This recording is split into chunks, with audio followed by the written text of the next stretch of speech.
Baiti jannati, istilah yang populer yang menjadi ucapan para sahabat dan para ulama. Baiti jannati, rumahku surgaku.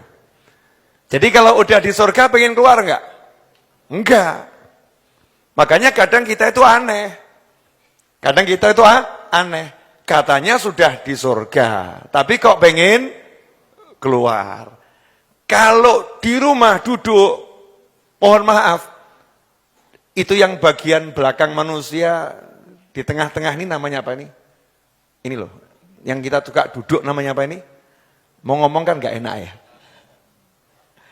Mohon maaf ya, pantatnya seperti dikasih api gitu. Jadi mau duduk, loncat. Ya, seperti di tempatnya, pantatnya duduk, ada pakunya. Jadi dia pengen segera bangun. Kepanasan, gak kuat kalau di rumah. Pengennya loncat, keluar terus. Ada enggak yang model begitu? Ada. Sebaliknya, ada orang yang kalau udah di rumah, gak pengen kemana-mana. Kenapa kamu kok gak pengen ke mall? Kenapa kamu gak pengen pergi ke sana, gak pengen pergi ke sini? Dia jawab, baiti jannati. Aku udah menemukan surgaku di rumahku. Kenapa aku harus cari surga yang lain? Kenapa harus cari itu? Ya sesekali dia keluar, betul. Tapi dia merasakan nyaman tinggal di rumahnya. Bukan bangunannya. Bukan desain interiornya. Bukan barang-barang yang ditaruh di dalam rumah. Tapi rumah itu menjadi nyaman untuknya karena sesuatu yang dilakukan oleh orang-orang yang tinggal di dalamnya. Mohon maaf pemirsa, sahabatku dimanapun antum berada, bapak-bapak sekalian, mas-mas, adik-adik, mbak-mbak, saya mau nanya boleh? Boleh ya? Orang sekarang tuh kalau ngukur rumah dari bentuknya atau dari nyamannya?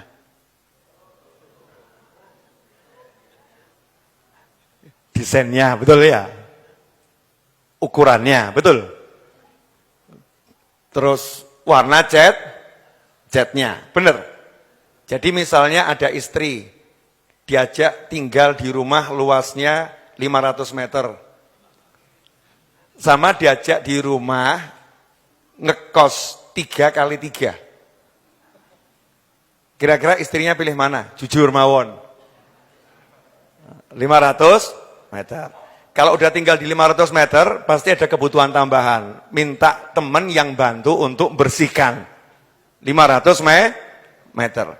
Setelah tinggal di rumah 500 meter, lihat jalan-jalan pergi rumah tetangga 1000 meter. Pengen punya enggak? Pengen. Sudah punya tempat tidur bagus, main ke rumah temannya, loh kok kasurnya lebih enak, ranjangnya lebih enak, pengen punya enggak? Pengen. Ini manusia. Jadi nyamannya itu dengan apa yang dirasakan oleh mata, dirasakan oleh telinga, dirasakan oleh fisiknya, bukan oleh rohnya. Bukan oleh rohnya. Sehingga kalau matanya melihat sesuatu yang dia anggap kecil, dia merasa sempit. Kalau badannya merasakan sesuatu yang dirasa keras, dia merasa sakit. Tidur kok sakit semua.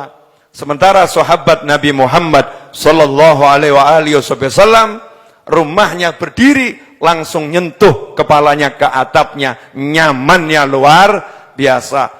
Sementara sahabatnya Nabi Muhammad sallallahu alaihi wasallam tidur di lantai, yang lantainya itu pasir setiap hari, nyamannya luar biasa. Sementara gurunya para sahabat, pemimpinnya para sahabat, dan pemimpinnya kita semua, baginda Muhammad sallallahu alaihi wasallam, tidur ranjangnya itu, tempat tidurnya, alasnya itu, kasurnya itu, isinya pelepah kurma sehingga membekas di pipi Nabi Muhammad SAW. Tapi beliau merasakan nyamannya luar biasa. Why? Kenapa? Begitu berbeda kita yang mendapatkan kenyamanan fisik yang lebih dari sahabat, lebih dari kehidupan di zaman Nabi Muhammad SAW, tidak pernah bisa merasakan kenyamanan di rumahnya sendiri.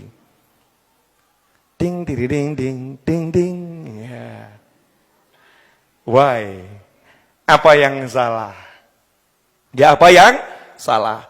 Makanya sekarang ini kita perlu meriset diri kita sehingga hidup itu enak. Yang namanya enak gak perlu rumah besar.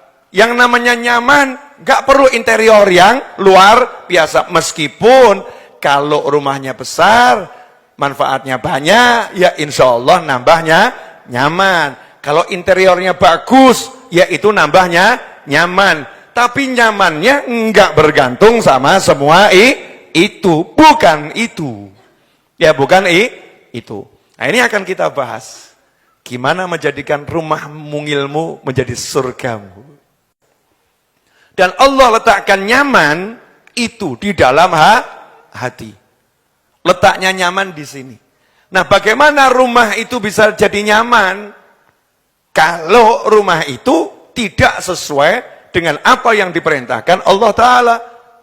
Kalau enggak sesuai dengan apa yang diperintahkan Allah Ta'ala rumahnya, maka Allah tidak akan memberikan kenyamanan.